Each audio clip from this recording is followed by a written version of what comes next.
Еще одна коллекция, которая была прям задействована здесь на стенде, вы ее видели в начале, да, видео. Вот такие чудесные птички, здесь ненавязчивый декор, как вы видите, он тоже сочетается с основной коллекцией монохром.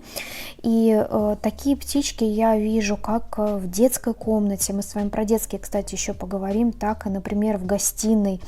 Кстати, птички есть в разных цветовых вариациях, здесь каждый найдет то, что близко, да, вам. Это и розовый цвет, и зеленый цвет, и, например, больше коричневого.